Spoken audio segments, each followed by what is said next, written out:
When Donald Trump took to Truth Social today, I'm not sure he considered the fact that he would accidentally give the entire game away as it relates to his disastrous trade war and economic meltdown. He wrote, Walmart should stop trying to blame tariffs as the reason for raising prices throughout the chain. Walmart made billions of dollars last year, far more than expected. Between Walmart and China, they should, as is said, eat the tariffs and not charge valued customers anything. I'll be watching and so will your customers. Wait. I was told by the ultimate authority in all things tariffs and trade, Donald J. Trump himself, that foreign countries pay tariffs that are imposed by the United States. A tariff is a tax on a foreign country. That's the way it is, whether you like it or not. A lot of people like to say, oh, it's a tax on us. No. It's a tax on a foreign country. It's a tax on a country that's ripping us off and stealing our jobs. And it's a tax that doesn't affect our country. And you could see hundreds of billions of dollars of tariffs on other countries also. Pretty damn unequivocal. And so armed with the apparent fact that tariffs are a tax on foreign countries, why in the world would Walmart need to, quote, eat the tariffs if they're not being paid by Walmart or any American company, but rather by China or some foreign country? Please, someone, make it make sense, because the alternative here is that Donald Trump is lying, and that couldn't possibly be the case. Now, back here on Earth One, the reality is and always has been that foreign countries do not pay tariffs, importing companies do. Which makes sense because we can't make foreign countries pay us. Our IRS doesn't impose taxes on another country. We don't have access to their treasury departments. All we can do is impose tariffs on goods coming from those countries into ours. But what happens is that American companies pay the tariffs to gain possession of the goods, and then they pass those costs onto their consumers. We are the consumers, Americans. In other words, tariffs on foreign countries are in effect a tax paid by Americans, period. And Trump's Truth Social post saying that Walmart and China should eat the tariffs is a direct admission that American companies do pay the tariffs. Why would Walmart need to eat anything if, as Trump has repeatedly claimed, China is the one paying? They wouldn't. And yet, now that his tariffs are causing visible price increases that Americans will notice in their shopping carts, Trump is desperately trying to shift blame onto Walmart. He wants them to absorb billions of dollars in additional costs without raising prices, effectively demanding that Walmart sacrifice its profit margins to hide the consequences of his policies.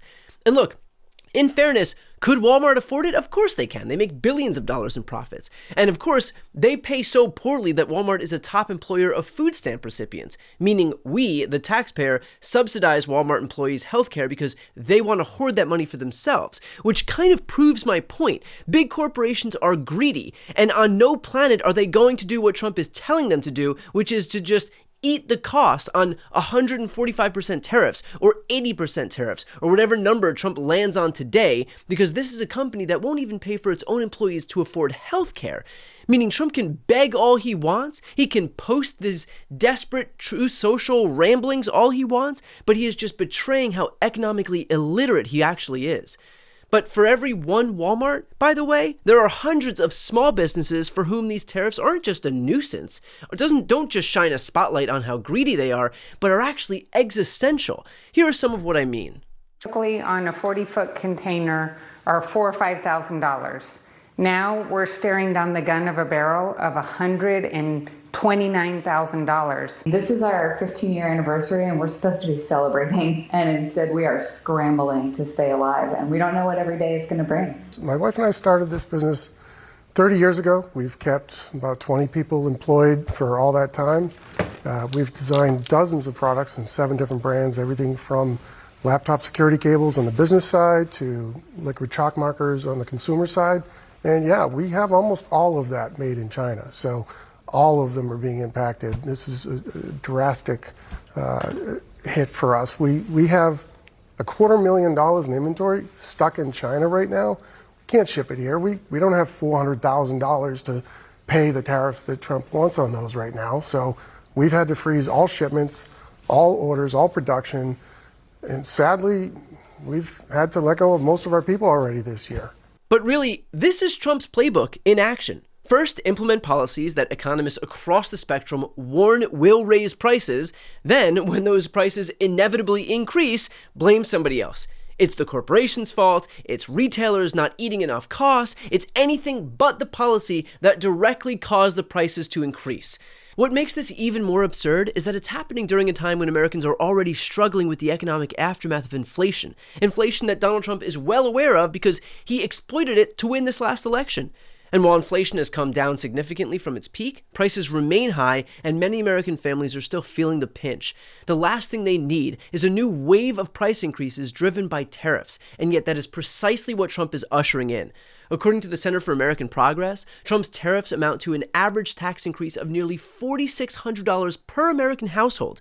The Penn-Wharton budget model projects that these tariffs will reduce GDP by about 8% and wages by 7% over time. A middle-income household faces a lifetime loss of approximately $58,000 due to these policies. Yet instead of acknowledging these costs, Trump is attacking Walmart for simply recognizing economic reality. He's trying to bully a private company into hiding the real-world impact of his policies from the American people. And this isn't just economically illiterate, it is deeply dishonest. Trump is trying to have it both ways, claiming credit for being tough on China while simultaneously demanding that American companies shield consumers from the costs of that toughness. But the truth is, you can't have it both ways. Either tariffs impose costs on American businesses and consumers, in which case Trump should just be honest about that trade-off, or they don't, in which case there's nothing for Walmart to eat. And yet, Trump's approach to economic policy has always been more about marketing than substance. He loves the idea of being tough on China, but doesn't want Americans to feel the consequences of that toughness. He wants the political benefit of protectionism without the economic cost of it. But economics don't work that way. There are always trade-offs, and the trade-off with tariffs is simple. Americans pay more for goods. That's not Walmart's fault, it's not China's fault. That is the direct, predictable result of Donald Trump's policy choices, period. So the next time you're at Walmart and you see higher prices, remember, Trump isn't just wrong about who pays tariffs, he is now demanding that private companies hide the truth from you by eating costs that they simply can't or won't absorb. And when they can't or won't do that, he'll blame them instead of taking responsibility for his own actions. Trump is leading the party of personal responsibility. About time he actually started taking some. Before you go, if you enjoyed this content and you want to see more and support independent media, please subscribe to this channel. The subscribe button will be right here on the screen. But second, the reality is that we are now in a political environment where this administration can lean on any of the social media platforms to suppress certain voices if they don't like critical coverage. That means my longevity here is in the hands of a few tech billionaires who are already making it clear that they are willing to cater to this administration. To that end, signing up for my newsletter is a way for me to reach you directly if that ever becomes necessary. I'll put the link right here on the screen as well, so please sign up. It's free, but there's also an option to do a paid subscription if you'd like to support me and my team. I really appreciate it. Thanks so much for watching.